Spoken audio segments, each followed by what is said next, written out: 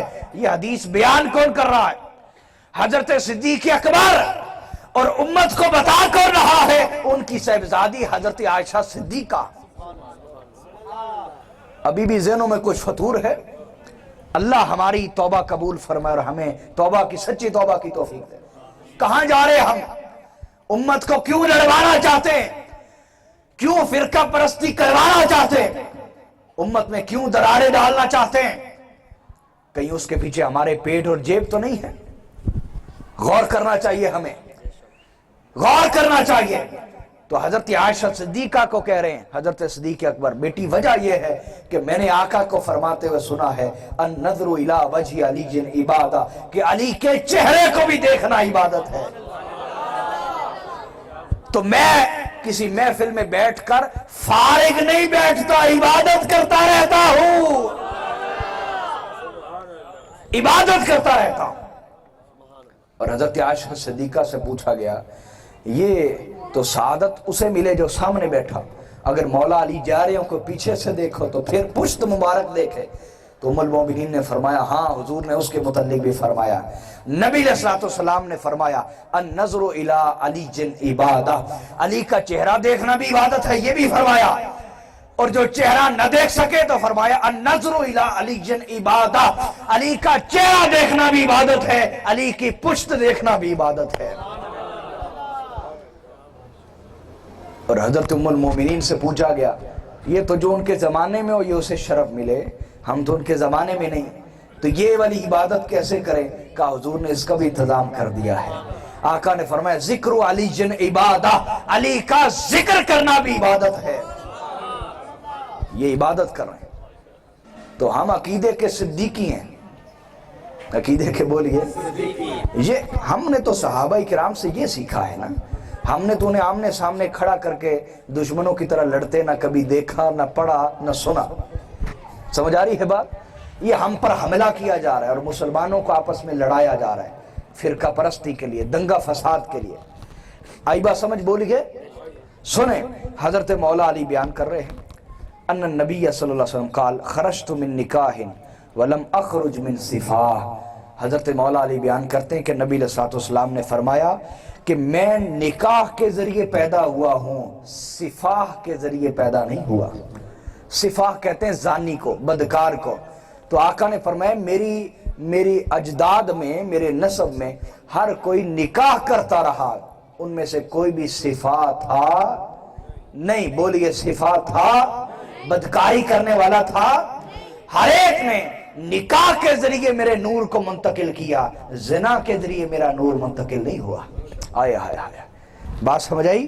اور فرمایا کہاں سے کہاں تک؟ سنیں، میں حدیثیں سنا رہا ہوں، شاید ہمارے ہاں اتنے ذوق شوق سے قرآن و سنت نہ سنا جاتا ہو، تو جو بوریت محسوس کرے تھوڑا سا جاگ کے بیٹھ جائے، کیونکہ میری توجہ قرآن و سنت سنانے پہ ہے، جگانے پہ نہیں ہے۔ توجہ کے ساتھ بیٹھے۔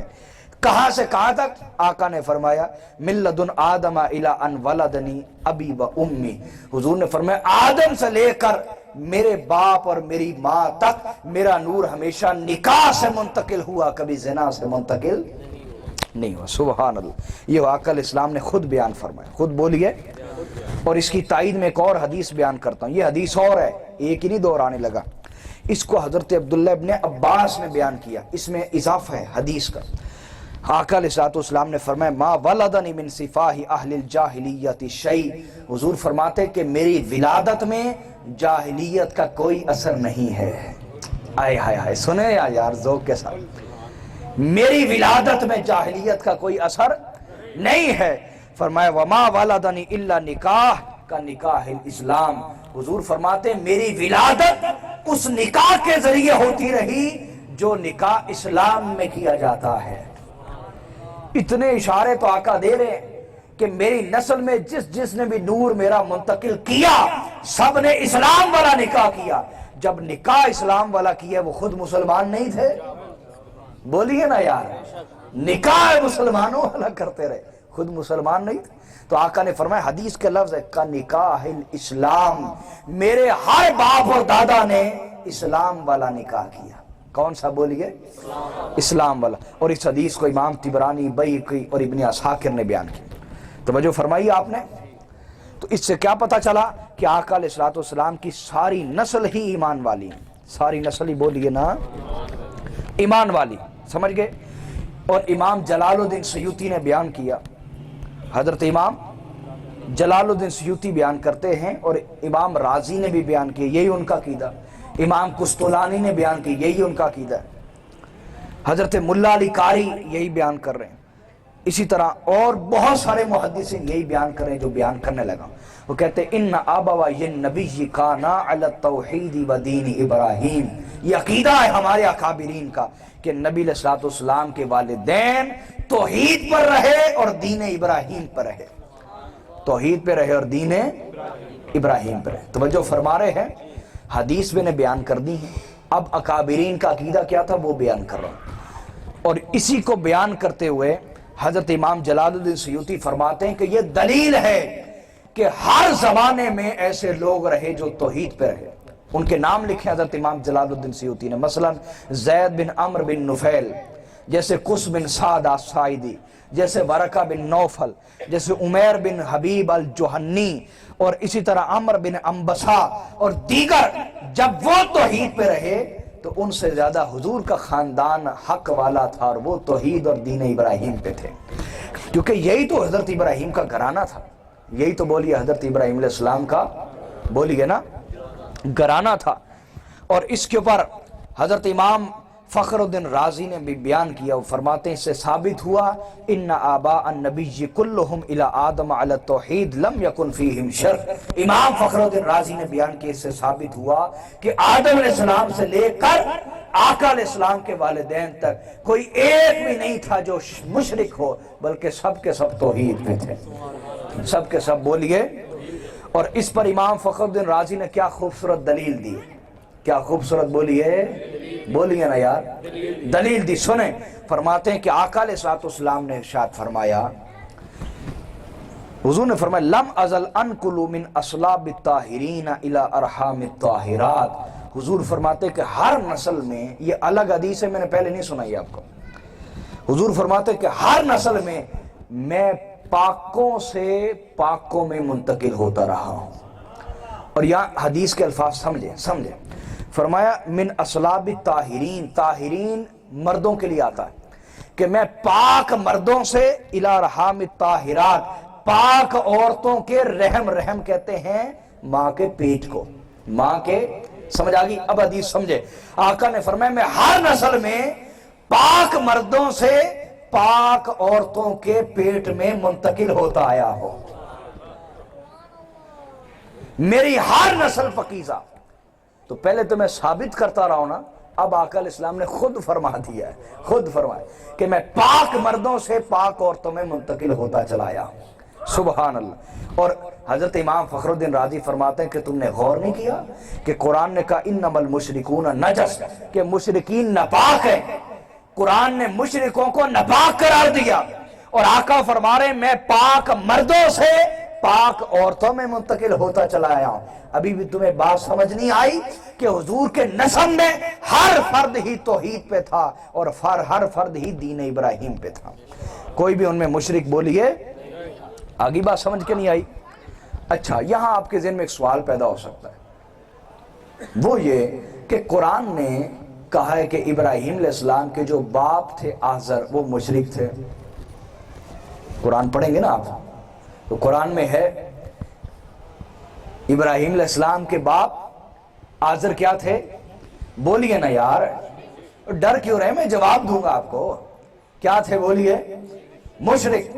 قرآن نے بیان کیا ابراہیم علیہ السلام کے باپ آزر مشرک تھے. اچھا، اب آپ کے ذہن میں یہ بہت بڑا سوال ہے.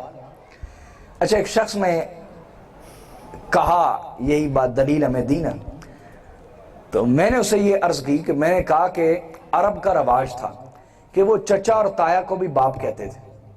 چچا کا لفظ عربی میں ہے، تایا کا لفظ عربی میں نہیں ہے.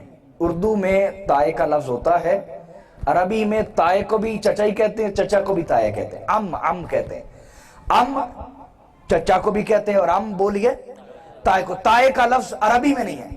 تو میں نے اسے کہا کہ قرآن نے چچا اور تایا اس کے لیے باپ کا لفظ استعمال کیا اور یہ عربوں کا رواج تھا. اس نے کہا اگر تم یہ ثابت کر دو تو میں اپنا عقیدہ بدل لوں گا. کہا اچھا، پھر پکے رہنا تھا، مضبوط رہنا. کہتا جی میں مضبوط ہوں. کہا ٹھیک ہے، دھیان سے پھر پاؤں نہ اکھڑ جائیں. قرآن سے دلیل دینے لگا. آپ کے ذہن میں تجسس آیا کہ نہیں؟ میں نے کہا آزر ابراہیم علیہ السلام کا والد نہیں ہے، باپ ہے. والد نہیں ہے بولیے، باپ ہے. اگر قرآن کہتا والد ہے تو حقیقی باپ ہوتا. حقیقی بولیے، جو حقیقی باپ ہوتا ہے عرب میں اس کے لیے لفظ استعمال ہوتا ہے والد. کیا استعمال ہوتا ہے؟ پیدا کرنے والا. والد پیدا کرنے والا، ولادت کا سبب بننے والا. تو عرب میں جو حقیقی باپ ہوتا ہے اس کے لیے لفظ کیا استعمال ہوتا ہے؟ والد. اور جو اب کا لفظ ہے نا، ابو جس کو آپ کہتے ہیں، ابو اصل میں اب عربی کا ہی لفظ ہے. اور یہ جو آپ امی کہتے ہیں یہ بھی عربی کا لفظ ہے، امی میری ماں. تو ہم اس کو تھوڑا سا توڑ مڑوڑ کے اردو اور پنجابی میں لے آتے ہیں، اصل میں یہ عربی کے الفاظ ہیں. تو میں نے عرض کی کہ اب کا جو لفظ ہے باپ، عربوں کا رواج تھا کہ وہ چچا اور تایا کو بھی کہتے تھے، باپ ہی کہتے تھے، اب کہتے تھے. اور جو حقیقی باپ ہوتا اس کو والد کہتے تھے. سمجھ آگئی بات؟ اس کو والد بھی کہتے تھے، اس کو باپ بھی کہتے تھے. کہنے لگا اس پہ دلیل کیا؟ میں نے کہا دے دوں. اس نے کہا میں اپنا عقیدہ بدل لوں گا. کہ پھر ذرا مضبوط رہنا ہے. اب ذرا بولیے مضبوط رہنا. قرآن کہتا ہے سورۃ البقرہ، اللہ تعالیٰ ارشاد فرماتے ہیں ام کنتم، توجہ ہے آپ کی، میں بہت بڑی دلیل پیش کرنے لگا آپ کو قرآن سے، توجہ فرمائیں. ام کنتم شہداء اذ حضر یعقوب الموت اذ قال لبنیہ ما تعبدون من بعدی. کہ میرے نبی کیا آپ اس وقت موجود تھے وہاں پہ کہ جب یعقوب علیہ السلام کے پاس موت آ چکی تھی، موت، اور وہ اپنی اولاد سے باتیں کر رہے تھے اور اپنی اولاد ساری کو بٹھا کے کہہ رہے تھے ما تعبدون من بعدی، تم میرے بعد کس کی عبادت کرو گے؟ جواب دو. انہیں فکر تھا نا ان کا عقیدہ نہ خراب ہو جائے. یہ ہے جو حقیقی باپ ہوتے ہیں، وہ اپنی اولاد کی دنیا کے فکر مند نہیں، دین کے فکر مند ہوتے ہیں. اگر وہ اللہ کے نیک بندے تو دنیا میں ذلیل نہیں ہوں گے. دنیا کی زیادہ فکر نہ کیا کریں، دین کی فکر کیا کریں اپنی اولاد کی. یعقوب علیہ السلام نے کہا ما تعبدون من بعدی، بتاؤ تم میرے بعد کس کی عبادت کرو گے؟ اب سنیے گا. انہوں نے کہا نعبد الہک، ہم آپ کے رب کی عبادت کریں گے. واہ واہ واہ واہ، توجہ فرمائیے. قرآن نے سمجھا دیا کہ اگر آپ اپنی عقل سے اللہ کو مانیں گے تو ایمان والے نہیں ہوں گے. جب تک آپ نبی کے وسیلہ سے اللہ کو نہیں مانیں گے آپ مومن بنیں گے تو ایمان عقل سے اللہ کو ماننے کا نام نہیں، ایمان وسیلہ نبی سے اللہ کو ماننے کا نام ہے۔ آئی سمجھ بات کہ نہیں آئی؟ تو قرآن نے کہا کہ ان بچوں نے جواب دیا نعبد الہک، ہم آپ کے رب کی عبادت کریں گے، وَإِلَٰهَ آبَائِكَ، اور آپ کے باپ دادا ان کے رب کی عبادت کریں گے۔ اب آپ کے باپ کون کون سے ہیں؟ آبا باپ کی جمع ہے، اب کی جمع آبا ہوتا ہے، اب کی جمع ہم آپ کے آبا آپ کے باپوں کے رب کی عبادت کریں گے۔ اب آپ کے باپ کون کون سے ہیں؟ قرآن نے کہا وَإِلَٰهَ آبَائِكَ إِبْرَاهِيمَ وَإِسْمَاعِيلَ وَإِسْحَاقَ إِلَٰهٌ وَاحِدٌ، جو آپ کے باپ ابراہیم کا رب ہے، آپ کے باپ اسماعیل کا رب ہے، آپ کے باپ اسحاق کا رب ہے، اس ایک اللہ کی عبادت کریں گے، اس ایک اللہ کی بولیے۔ اب توجہ ہے آپ کی؟ میں نے اسے کہا بتاؤ یعقوب علیہ السلام کس کے بیٹے ہیں؟ کہا جی اسماعیل علیہ السلام، اسحاق علیہ السلام کے۔ میں نے کہا اسحاق علیہ السلام کس کے بیٹے ہیں؟ جی ابراہیم علیہ السلام کے۔ میں نے کہا باپ درمیان میں کوئی اسماعیل علیہ السلام ہے؟ کہا جی نہیں۔ میں نے کہا قرآن پڑھو، قرآن کہتا ہے ہم آپ کے آبا کے رب کی عبادت کریں گے۔ کون کون سے آبا؟ ابراہیم، اسماعیل، اسحاق۔ اسماعیل علیہ السلام حضرت یعقوب کے چچا یا تایا لگتے ہیں یا باپ لگتے ہیں؟ اس نے کہا جی تایا لگتے ہیں۔ تو میں نے کہا بات واضح ہو گئی پھر کہ قرآن نے چچا اور تایا کے لیے باپ کا لفظ استعمال کیا ہے۔ تو جب یعقوب علیہ السلام کے چچا کے لیے عربی کے اعتبار سے تایا نہیں ہوتا عربی میں، قرآن نے یعقوب علیہ السلام کے چچا اسماعیل علیہ السلام کو یعقوب علیہ السلام کا باپ قرار دیا ہے، حالانکہ وہ ان کے باپ نہیں ہیں، چچا ہیں۔ تو اسی طرح ابراہیم علیہ السلام کے چچا آزر کو قرآن نے ان کا باپ قرار دیا، کیونکہ یہ عربوں میں رواج تھا، عربوں میں بولیے رواج تھا۔ اور ابراہیم علیہ السلام کے حقیقی والد کا نام ہے تارخ۔ کیا نام ہے؟ اب وہ تھوڑا سا ہل تو گیا لیکن عقیدہ بھی نہ چھوڑا، اور اس کے بعد ہمیں کبھی سلام بھی نہیں کیا، گزرتے ہوئے کبھی سلام بھی۔ بولیے نا یار، بات سمجھانے جا رہا ہوں، کبھی سلام کیا؟ سمجھے ان لوگوں کو جو آپ کے نبی کی آل اولاد سے مخلص نہیں ہیں، وہ ان کے دین سے مخلص کیسے ہو سکتے ہیں؟ سوچے نا، ایک بندہ میری اولاد سے مخلص نہیں ہے، ہمارا مرید ہو اور میری اولاد سے مخلص نہ ہو، وہ میرے پیغام سے کیا مخلص ہوگا؟ بات ٹھیک کر رہا ہوں یا نہیں کر رہا؟ کربلا میں آپ کہتے ہیں جی یزید زانی تھا، شرابی تھا، اس لیے اس کو برا کہتے ہیں۔ آپ نے کبھی کوئی زانی نہیں دیکھا، کوئی شرابی نہیں دیکھا؟ میں یہ نہیں کہتا زنا اور شراب بہت بڑا عیب نہیں ہے، بہت بڑا عیب ہے، لیکن یزید مردود شراب اور زنا کی وجہ سے نہیں بلکہ آل محمد کی مخالفت کی وجہ سے ہوا ہے۔ اپنا عقیدہ ٹھیک کریں۔ آل رسول کا غدار کبھی بھی اسلام کا وفادار نہیں ہو سکتا، آپ کے نبی کے خاندان کا غدار کبھی بھی اسلام کا وفادار نہیں ہو سکتا۔ اپنا عقیدہ ٹھیک رکھیں، کیوں دھوکے میں مبتلا ہوتے ہیں؟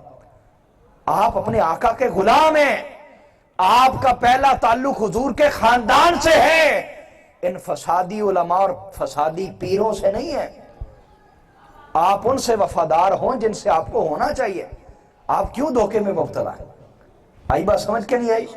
تو کیا پتا چلا کہ یہ جو آپ کے ذہن میں شک آتا ہے، ابراہیم علیہ السلام کے والد آزر نہیں ہے بلکہ چچا آزر ہے، وہ مشرک تھا، اور ابراہیم علیہ السلام کے جو والد تھے تاروخ، ابھی آپ بالکل بچپن کا زمانہ تھا کہ وہ انتقال کر گئے، اس کے بعد پھر چچا نے پالا، اس لیے قرآن نے اس کو باپ قرار دیا۔ کیا قرار دیا ہے؟ آئی بات سمجھ؟ اب میں دلائل کو سمیٹ رہا ہوں، ٹائم کیا ہو گیا، دلائل کو سمیٹ رہا ہوں۔ اب سنیں، حضرت مولا علی المرتضیٰ بیان کرتے ہیں۔ کون؟ حضرت مولا علی المرتضیٰ بیان کرتے ہیں، کہتے فلم یزل علی وجہ الارض سبعۃ المسلمون فصاعدا فلولا ذلك ہلکت الارض ومن علیہا۔ مولا علی فرماتے ہیں کہ اس دھرتی پر، زمین پر، ایک نئی دلیل ہے، آپ پہلی دفعہ حدیث سن رہے ہوں گے شاید، توجہ فرمائیں۔ مولا علی فرماتے ہیں کہ آدم علیہ السلام سے لے کر آج تک کبھی زمین پر ایسا وقت نہیں آیا کہ زمین پر 7 مسلمان زندہ نہ رہے ہوں. ہمیشہ ہر دور میں کم از کم 7 لوگ ضرور مسلمان رہے. باقی چاہے سب مشرک ہوئے لیکن 7 لوگ مسلمان بولیے ضرور رہے.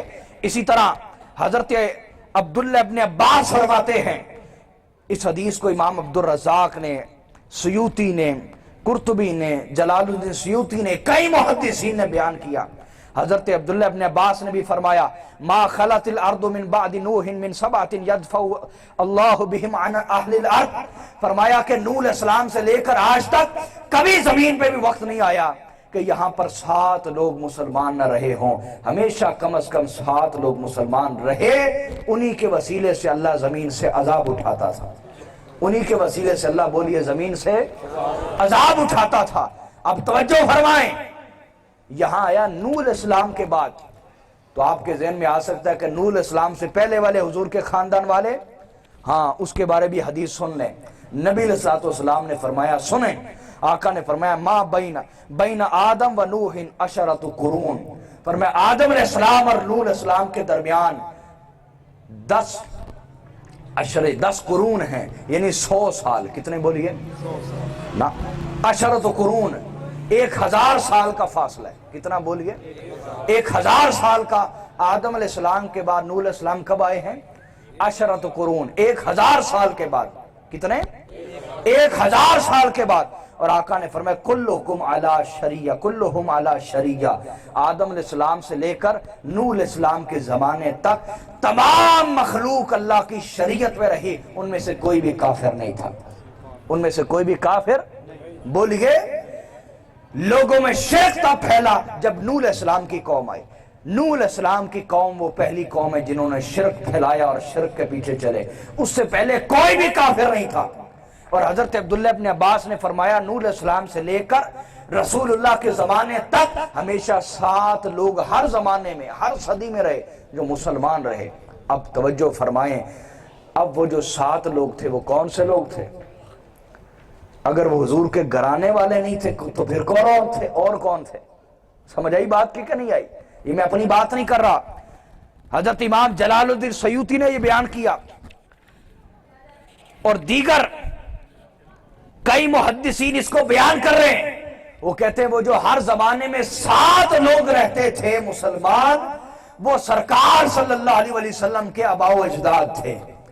حضور کے بولیے، سرکار کے آباء و اجداد میں سے کوئی ایک بھی کسی زمانے میں نہیں رہا جو کافر ہو. سب کے سب ایمان پہ تھے، توحید پہ تھے. میں آپ کو نئی سے نئی دلیل دے رہا ہوں، باتیں ایک ہی دہرائی نہیں جا رہا. توجہ فرما رہے ہیں. اب اسی طرح آقا علیہ الصلوۃ والسلام کے اپنی زبان اقدس سے بات کو سن لیں. حضور علیہ الصلوۃ والسلام کی بولیے، اپنی زبان اقدس سے بات کو سن لیں. حضور علیہ الصلوۃ والسلام نے ارشاد فرمایا پہلا شخص جس نے آدم علیہ السلام کے بعد نوح علیہ السلام کا زمانہ، پھر ایمان پھیل گیا، پھر شرک پھیلا، پھر ابراہیم علیہ السلام وقت گزرنے کے بعد آئے. ابراہیم علیہ السلام نے عرب میں اور اسماعیل علیہ السلام نے عرب میں سارا اسلام اور توحید کو پھیلا دیے. حضور نے فرمایا عرب میں سب سے پہلا شرک پھیلانے والا جو آدمی ہے اس کا نام ہے عمرو بن لحی. کیا نام ہے؟ عمرو بن عامر الخزائی. لحی، عمرو بن عامر، یہ پہلا شخص ہے جس نے عرب میں کفر اور شرک کو پھیلایا. اس سے پہلے شرک موجود نہیں تھا. حضور کے سارے آباء و اجداد پاک تھے اور اس کے بعد بھی پاک رہے. اس پہ میں دلائل دے چکا. اب سنیے، حضرت عبداللہ ابن عباس بیان فرماتے ہیں. حدیث کو امام ابن حجر اسقلانی بیان کریں. میں بالکل اختتام کی طرف آ گیا ہوں. یہ شاید حدیث بھی، روایت بھی آپ پہلی دفعہ سن رہے جو سنانے لگا. حضرت عبداللہ ابن عباس نے فرمایا کان عدنان و معد و ربیہ و مدر و خدیمہ و اسد علی ملت ابراہیم فلا تذکروہم الا بخیر. حضرت عبداللہ ابن عباس نے فرمایا حضور کے آباء و اجداد میں سے عدنان ہو یا ماد ہو یا ربیہ ہو یا مضر ہو یا خزیمہ ہو یا اسد ہو، سب کے سب حضرت ابراہیم کے دین میں تھے. ان کا تذکرہ ہمیشہ خیر کے ساتھ کرو، کبھی شر کے ساتھ نہ کرو. اسی طرح خود آقا علیہ السلام نے بیان فرمایا، یہ حدیث بھی شاید آپ پہلی دفعہ سن رہے ہو، حدیث کو امام ابن سعد نے بیان کیا طبقات الکبریٰ میں۔ آقا نے فرمایا لا تسبوا مدر فإنہ کان قد اسلم، فرمایا میرے دادا میں سے مضر کو برا بلا مت کہنا، فإنہ کان قد اسلم، کیونکہ وہ بھی مسلمان تھے، وہ بھی بولیے مسلمان تھے۔ اسی طرح حضرت امام سہیلی نے بیان کیا کہ رسول اللہ صلی اللہ علیہ وسلم نے فرمایا، یہ حدیث بھی شاید آپ پہلی دفعہ سن رہے ہوں، فرمایا لا تسبوا الیاس فإنہ کان مؤمنا، فرمایا میرے داداؤں میں سے الیاس بھی تھے، ان کا ذکر خیر کے ساتھ کرنا، انہیں برا بلا نہ کہنا، فإنہ کان مؤمنا، کیونکہ وہ بھی مومن تھے، وہ بھی بولیے۔ اور خاص بات آقا نے فرمایا وَذَكَرَ أَنَّهُ كَانَ يَسْمَعُ فِي صُلْبِهِ تَلْبِيَةَ النَّبِي بِالْحَجِّ، فرمایا میرے دادا آقا فرما رہے ہیں، میرے دادا الیاس جب حج کرتے تھے، جب وہ لبیک اللہم لبیک کہتے تو اپنی پشت سے سنتے کہ میرا نور بھی لبیک اللہم لبیک کہہ رہا ہے، میرا نور بھی تلبی پڑھ رہا ہے لبیک اللہم، فرمایا جب وہ پڑھتے تھے تو میرا نور بھی ان کی پشت سے بولتا تھا اور وہ اس کو سنتے تھے، اس کو بولیے۔ اور اسی طرح امام سہیلی نے بیان کیا کہ آقا کے داداؤں میں سے دادا تھے حضرت کعب بن لؤی، اول من جمع یوم العروبہ، عرب میں پہلا شخص جس نے جمعہ کے دن جمعہ پڑھا وہ حضور کے دادا کعب بن لؤی ہیں، انہوں نے جمعہ پڑھا۔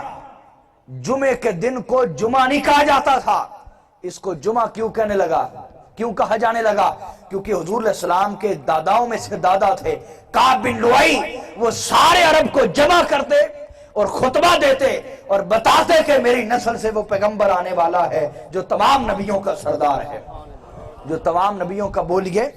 یہ میں اپنی طرف سے بیان نہیں کر رہا، امام سہیلی نے اس کو بیان کیا روض الانف میں، وہ فرماتے فَيَخْطُبُهُمْ وَيَذْكُرُهُمْ بِمَبْعَثِ النَّبِي، وہ خطاب کرتے جمعے کے دن اور بیان کرتے کہ میری نسل میں سے وہ خاتم النبیین آنے والے ہیں، اور پھر ان کو بتاتے کہ تم ان کی پیروی کرنا، ان پہ ایمان لانا۔ چونکہ وہ عرب کو جمع کرتے اور خطبہ دیتے تھے، اس لیے اس دن کو یوم جمعہ کہا جانے لگا کہ اس دن لوگ جمع ہوتے ہیں، اس دن لوگ بولیے جمع ہوتے ہیں۔ جو جمعہ پڑھتے ہیں، جو جمعہ پڑھتے ہیں وہ سرکار کے دادا نے شروع کیا ہوا ہے، سرکار کے بولیے دادا نے شروع کیا ہوا ہے، سبحان اللہ۔ آئی بات سمجھ؟ بولیے آخری بات کر کے ہم پھر اختتامی حصے کی طرف چل دو، اور بھی بہت سارے دلائل ہیں اس کے اوپر، بلکہ دو باتیں کر دیتا ہوں، دو باتیں کر کے اختتامی بات کی طرف آؤں گا۔ آپ جانتے ہیں کہ کعبۃ اللہ کو گرانے کے لیے ابرہا آیا تھا، جانتے ہیں نا آپ؟ بولیے ابرہا آیا۔ اب جب ابرہا آیا نا تو حضرت عبد المطلب پورے مکہ کے سردار تھے، انہوں نے کہا سب نکل جاؤ، میدان خالی کر دو ان کے لیے، یہ ازمال ہیں، یہ اپنا پنجہ ازمال ہے، مکہ خالی کر دو۔ سارے خالی کر کے پہاڑ پہ چڑھ گئے۔ اب جب پہاڑ پہ چڑھے تو حضرت عبد المطلب اکیلے آگے حرم کعبہ میں، کہاں پہ بولیے نا، اور غلاف کعبہ پکڑ کے کہتے ہیں، کیا کہتے ہیں؟ شعر پڑھے آپ نے، کیا پڑھے؟ شعر سنیں گے میرے نبی کے دادا کے؟ بولیے نا یار، کچھ لوگ قسم کھا کے آئے ہیں، ہم نے نہیں بولے، ایسا ہی ہے، قسم توڑ لیتے ہیں، بری قسم نہیں اٹھاتے، غلط قسم اٹھاتے۔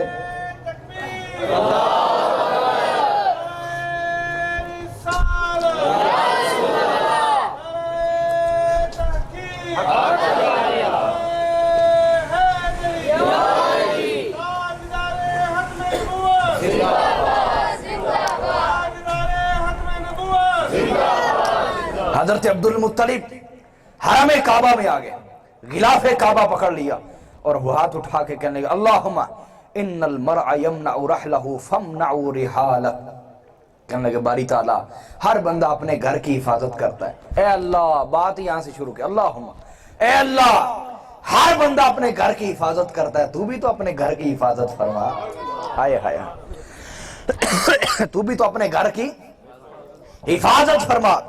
لا یغلبن صلیبہم ومحالہم عدوا محالک، اللہ یہ عیسائی اور ان کی صلیبیں